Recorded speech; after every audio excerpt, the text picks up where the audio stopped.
Hello friends, आपका learn dip में स्वागत है। आज हम लोग आधुनिक भारत के अंतिम जो सीरीज चल रहा है यह भारत के स्वतंत्रता संघर्ष है। इसके दूसरे क्लास को हम लोग देखेंगे।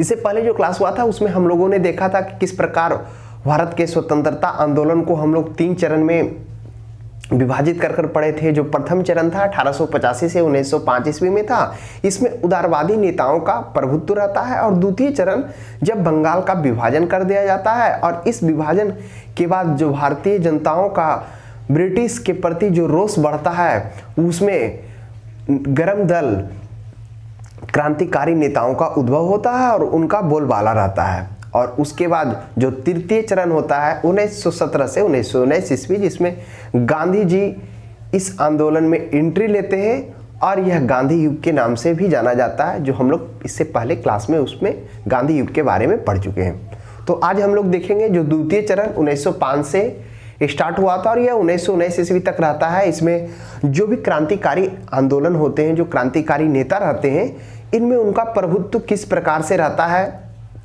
वह ब्रिटिश शासन के प्रति किस प्रकार की नीतियां अपनाते हैं, किस प्रकार के व्यवस्थाएं आंदोलन चलाते हैं, उन बचे हुए पार्ट को हम लोग यहाँ पे देखेंगे। तो इससे पहले कुछ हम लोग देखे थे, कहाँ तक देखे थे, क्या होता है भारत 1905 ईस्वी में भारत कि बंगाल प्रांत को विभाजित किया जाता है ब्रिटिशों के द्वारा। इसे 2 प्रांत में कर दिया जाता है, एक पूर्वी प्रांत और एक पश्चिमी प्रांत। पूर्वी प्रांत में खासकर असम और पूर्वी बंगाल को शामिल कर दिया जाता है, जिसमें खासकर मुसलमानों की बहुलता के लिए रखता है। उसके बाद लॉर्ड हार्डिंग द्वितीय के द्वारा यह क्या कहता है, बंगाल विभाजन रद्द भी किया जाता है। और तथा उसी दिन लॉर्ड हार्डिंग का जो दिल्ली दरबार 1911 रहता है, इसमें 1 अप्रैल को ब्रिटिश भारत को दिल्ली का राजधानी भी बनाया जाता है। इससे पहले कलकत्ता होता है। उसके बाद हम लोग कुछ घटनाएं देखे थे। जो प्रथम राजनीतिक हत्याएं होता है 1897 ईस्वी में चापेकर बंधुओं के द्वारा रैंड और एस्टर्ड की हत्या कर दी जाती है। फिर 1919 ईस्वी में हम लोग को देखने को मिला था दूसरे कर्नल वाइली मदन लाल डिगरा के द्वारा उसकी हत्या कर दी जाती है। और उसके बाद आगे हम लोग देखेंगे कि द्वितीय चरण में 1 नवंबर 1913 को अमेरिका के सैन फ्रांसिस्को में गदर पार्टी का गठन किया जाता है। यह जो सैन फ्रांसिस्को के गदर पार्टी होता है, यह अमेरिका में 1913 ईस्वी में गठन किया जाता है। ध्यान में रखेंगे यह क्या किया जाता है, उस आंदोलन को नेतृत्व करने के लिए क्या हो रहा था, जब जिस तरह से क्या हो रहा था, एक तरफ कहने का मतलब जब हम लोग तृतीय युग में देखेंगे तो उसमें भी हमें देखने को मिलेगा जो तृतीय युग है गांधी जी का युग, जब गांधी जी इधर क्या कर रहे थे, राष्ट्रीय आंदोलन का नेतृत्व कर रहे थे, विभिन्न आंदोलन कर रहे थे। तो उसी के पैरेलल में क्या होता है, एक अलग उसी के पैरेलल में एक पार्टी का भी गठन किया जाता है, जो पैरेलल से पार्टी का गठन भी कर रहा होता है और उसका नेतृत्वकर्ता भी उसको नेतृत्व कर रहे होते हैं। तो वह भी देखने को मिलेगा। यहाँ पे 1913 में अमेरिका के सैन फ्रांसिस्को में गदर पार्टी इसका स्थापना किया जाता है। कब? 1913 में। उसके बाद जो इसके संस्थापक रहते हैं लाला हरदयाल और इसके अध्यक्ष सोहन सिंह रहते हैं। इनसे प्रश्न कभी कभी पूछा जाता है कि सैन फ्रांसिस्को गदर पार्टी का गठन किन्होंने किया, किसने किया, तो आप लोग फ्लो में क्या करते हैं, लाला हरदयाल मार देते हैं। लेकिन आपको ध्यान में रखने पड़ेगा कि जो सैन फ्रांसिस्को के गदर पार्टी है उसके अध्यक्ष सोहन सिंह थे और संस्थापक लाला हरदयाल थे। इन्हीं के द्वारा यह स्थापित किया गया सैन फ्रांसिस्को में गदर पार्टी। उसके बाद एक घटना होता कामगाटा मारू प्रकरण। यह क्या था कामगाटा मारू प्रकरण? यह एक जापानी जहाज था जिसे गुरुदत्त सिंह के द्वारा 1914 ईस्वी में भाड़े पर लिया जाता है। और इस जहाज में क्या रहते हैं, कुछ भारतीय और क्रांतिकारी नेता भी शामिल होते हैं। वह हांगकांग से इस जहाज को कनाडा लिए जा रहे होते हैं। लेकिन क्या होता है, कनाडा की सरकार इसे अपने सीमा में प्रवेश से मना करती है। और जैसे ही यह बात ब्रिटिशर्स को पता चलता है, ब्रिटिशर्स आदेश देता है कि उस जहाज को बिना कहीं रोके उसे भारत के बजबज बंदरगाह पर लाया जाए। तो कनाडा की सरकार तो उसे प्रवेश करने से मना कर देती है, किसे, कामगाटा मारू प्रकरण जो जहाज जापानी जहाज था जो गुरुदत्त सिंह के द्वारा लिया गया था, इसमें बोला जाता है 376 यात्री थे। यह हांगकांग से कनाडा के लिए रवाना हुआ था, लेकिन कनाडा की सरकार के द्वारा प्रवेश करने से मना करने पर वह भारत के बजबज बंदरगाह पर उसको लाया जाता है ब्रिटिश के आज्ञा के बाद। उसके बाद क्या होता है, जैसे ही वह भारत के बजबज बंदरगाह पर पहुंचता है तब उस समय क्या होता है, इस जो यात्रियों में कुछ भारतीय क्रांतिकारी नेता भी होते हैं और जब बंदरगाह पर पहुंचता है तो ब्रिटिश सेना और भारतीयों के बीच झड़प भी हो जाती है। इस झड़प में लगभग 18 भारतीय मारे भी जाते हैं और जो बचे हुए उनको जेल में डाल दिया जाता है। तो यह था कामगाटा मारू प्रकरण। ध्यान में रखेंगे, कभी कभी प्रश्न बन सकता है, पूछे भी गए हैं कि कामगाटा मारू प्रकरण क्या है, हम लोग उसे देखें और समझें। आगे है 1916 का लखनऊ समझौता। यह अंबिका चरण मजूमदार के नेतृत्व में गरम दल का मिलन तथा कांग्रेस और मुस्लिम लीग का मिलन हुआ। क्या होता है, जो 1907 ईस्वी में सूरत अधिवेशन में गरम दल और नरम दल अलग हो जाते हैं। इस 1916 का अधिवेशन में एनी बेसेंट और बाल गंगाधर तिलक के सहयोग से क्या किया जाता है, गरम दल और नरम दल को एक किया जाता है। मुस्लिम लीग और कांग्रेस का भी मिलन किया जाता है। तो ध्यान में रखेंगे, इस जो 1916 के लखनऊ अधिवेशन होता है, इसका अध्यक्षता अंबिका चरण मजूमदार के नेतृत्व में किया जाता है, जिसमें गरम दल का मिलन होता है, गरम दल और नरम दल का, और कांग्रेस और मुस्लिम लीग जो अलग हो चुके थे उनका भी मिलन होता है। यह कौन सा है, 1916। तो प्रश्न बनता है कि वह कौन सा अधिवेशन है जिसमें गरम दल और नरम दल एक हो गए, मुस्लिम लीग और कांग्रेस फिर से एक हो गए। तो यह 1916 का लखनऊ अधिवेशन होता है, जिसकी अध्यक्षता अंबिका चरण मजूमदार के कहता है। यह प्रयास एनी बेसेंट का इसमें योगदान रहता है, बाल गंगाधर तिलक का भी इसमें योगदान रहता है। उन दोनों के योगदान के बाद भी इनका मिलन होता है। बाल गंगाधर तिलक नहीं, लाला लाजपत राय होंगे और एनी बेसेंट के सहयोग से ये क्या कहता है, यह कांग्रेस लीग और मुस्लिम लीग को एक किया जाता है, गरम दल और नरम दल को मिलन किया जाता है। उसके बाद क्या होता है, 1918 ईस्वी में पुनः कांग्रेस एवं मुस्लिम लीग अलग हो जाते हैं। यह जो 1916 के लखनऊ अधिवेशन में कांग्रेस और मुस्लिम लीग एक हुए थे, यह पुनः 1918 ईस्वी के में क्या हो जाते हैं, अलग हो जाते हैं। तो इस प्रकार से फिर से द्वितीय विभाजन हो जाता है। तो इसे क्या कहेंगे, द्वितीय विभाजन कब होता है, 1918 में। तो ध्यान में रखेंगे, अगर प्रश्न बन जाए कि कांग्रेस और मुस्लिम लीग का द्वितीय विभाजन कब हुआ, तो वह 1918 में फिर से देखने को मिला। उसके बाद क्या होता है, होम रूल लीग आंदोलन। होम मतलब होता है घर, रूल मतलब शासन, यानी घर का शासन। खासकर यह स्वदेश से स्वराज्य के शासन से रिलेटेड था। होम रूल लीग आंदोलन, इसकी स्थापना 1916 ईस्वी में की जाती है। आयरलैंड में रेडमांड ने होम रूल की स्थापना की। तो ध्यान में रखेंगे, होम रूल लीग की स्थापना रेडमांड के द्वारा होम रूल की स्थापना आयरलैंड में की जाती है। भारत में यह एनी बेसेंट और तिलक के सहयोग से इसकी स्थापना की जाती है। एनी बेसेंट इसका जो केंद्र मुख्यालय रखता हुआ मद्रास रखता है, और तिलक के द्वारा इसका कहाँ रखा जाता है, पुणे में रखा जाता है। तो ध्यान में रखेंगे, यह होम रूल लीग आंदोलन की स्थापना जो तिलक के द्वारा हुआ पुणे में इसकी स्थापना की जाती है, और एनी बेसेंट के द्वारा मद्रास में की जाती है। और इसी एनी बेसेंट जो मद्रास में करती है, कुछ पत्रिकाएं कॉमनवेल्थ और न्यू इंडिया के माध्यम से इसको विस्तार करती है, इसको प्रकाशित भी करती है। तो कौन सा अखबार सपोर्ट करती है इनके प्रकाशित को, कॉमनवेल्थ और न्यू इंडिया। ये दो ऐसे पत्रिकाएं होती हैं जो इनकी जो स्थापना करते हैं, इसका माध्यम से वह विचार को प्रसारित भी करते हैं। तो ध्यान में रखेंगे, भारत में एनी बेसेंट एवं तिलक होम रूल की स्थापना करते हैं। तिलक पुणे में करते हैं और बेसेंट मद्रास में। आगे है रोलेट एक्ट 1919। फिर क्या होता है, एक रोलेट एक्ट।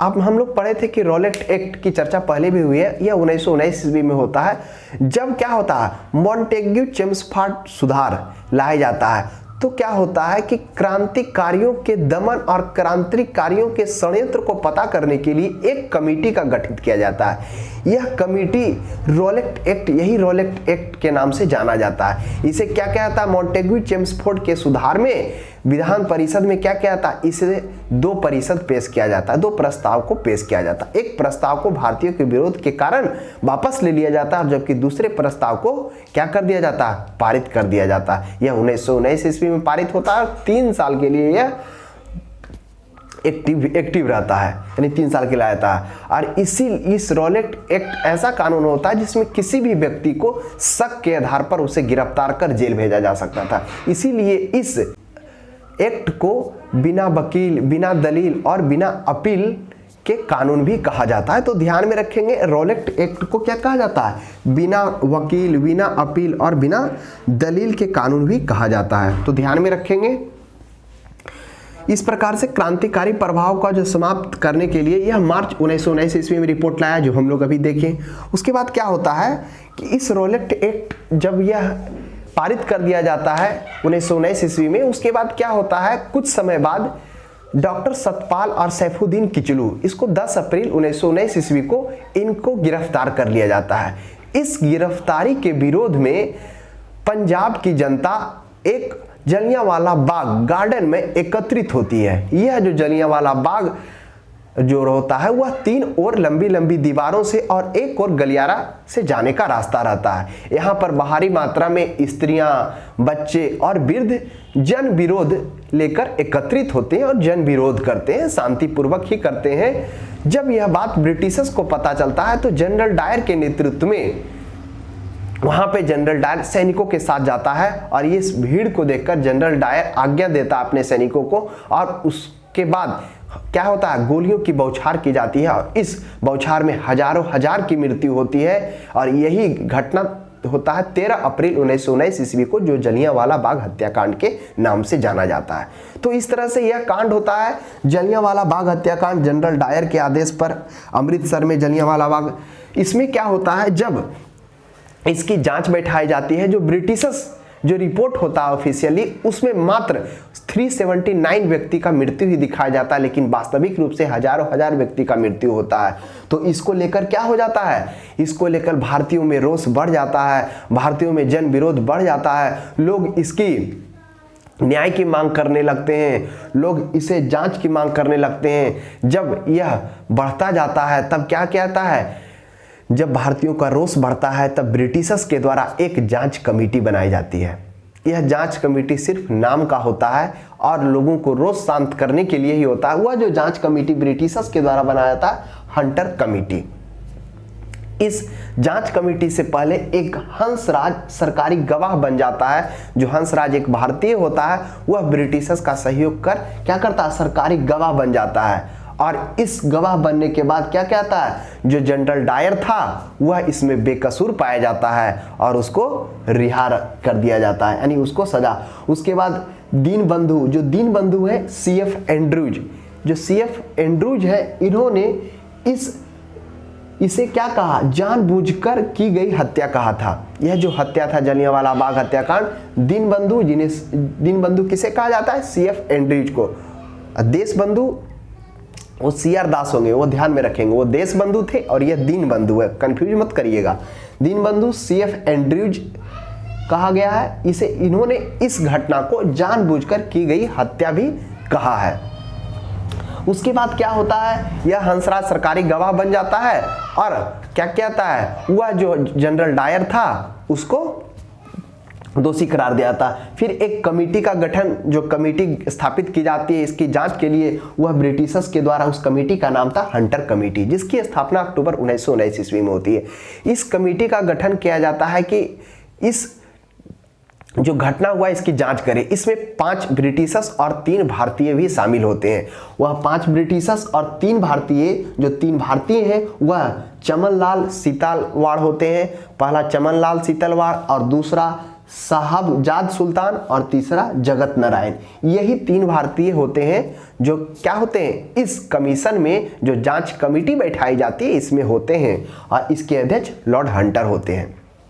जब इसकी कमेटी गठित की जाती है, जब इसका रिपोर्ट आया जाता है, तो यह रिपोर्ट भी क्या होता है, जनरल डायर के पक्ष में ही होता है। बोला जाता है कि यह जो जनरल डायर के द्वारा किया गया था, यह ब्रिटिश हित के लिए काम किया गया था। यानी इस प्रकार से इसके कुछ रिपोर्ट आते हैं जिसमें ब्रिटिशात्मक सहयोग ही होता है, उसका सहयोग ही किया जाता है। और इस कमेटी के द्वारा क्या किया जाता है, जब इसकी रिपोर्ट आती है तो इसमें जनरल डायर को निर्दोष साबित किया जाता है। उसके बाद क्या होता है, यह जो जनताओं में रोष था वह कम नहीं होता है, वह उठता ही रहता है। तब क्या होता है, कांग्रेस के द्वारा एक कमेटी का गठन किया जाता है। यह कांग्रेस के द्वारा जो कमेटी का गठन किया गया था, तहकीकात कमेटी 1919 ईस्वी में, इसमें क्या होता है, इस कांग्रेस द्वारा गठित कमेटी जिसके अध्यक्ष मदन मोहन मालवीय होते हैं। तो ध्यान में रखेंगे, जो तहकीकात कमेटी है यह भारतीयों के कांग्रेस के द्वारा कमेटी का गठन किया गया था जलियांवाला बाग हत्याकांड की जांच के लिए। तहकीकात कमेटी, अंग्रेज के द्वारा हंटर कमेटी। तो इस तहकीकात कमेटी में जो इसके अध्यक्ष रहते मदन मोहन मालवीय रहते हैं। ध्यान में रखेंगे, यह प्रश्न कभी कभी बनता है कि तहकीकात कमेटी के अध्यक्ष किसे बनाया गया था, तो मदन मोहन मालवीय को बनाया गया था।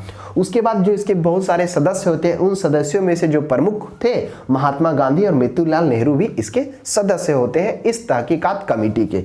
उसके बाद जब इस कमेटी का रिपोर्ट आता है, इस कमेटी की रिपोर्ट में जनरल डायर को दोषी पाया जाता है। और जब जनरल डायर को दोषी पाया जाता है, तब यह जो तहकीकात कमेटी, जो कांग्रेस क्या करती है, उसको सजा की मांग करती है। लेकिन क्या किया था, ब्रिटिशों के द्वारा इनके सुझाव, इनके जो रिपोर्ट को इग्नोर कर दिया जाता है, यानी उसको अनदेखा कर दिया जाता है। और इसी अनदेखा की वजह से बाद में क्या होता है, इसी के वजह से क्या होता है, असहयोग आंदोलन जो महात्मा गांधी के द्वारा स्टार्ट किया जाता है, वही सब कारण होता है जो असहयोग आंदोलन को जन्म देता है। तो उसके बाद क्या होता है, महात्मा गांधी के द्वारा असहयोग आंदोलन बनाया जाता है, चालू हो जाता है। तो इस तरह से आज हम लोगों ने द्वितीय चरण जो 1905 से 1919 ईस्वी या 1917 भी कह सकते हैं, जिसमें क्रांतिकारी नेताओं का प्रभुत्व रहा, बढ़ चढ़कर हिस्सा लिए, राष्ट्रवाद की भावना को फैलाने में किस तरह उनका योगदान रहा, तो आज हम लोगों ने देखा।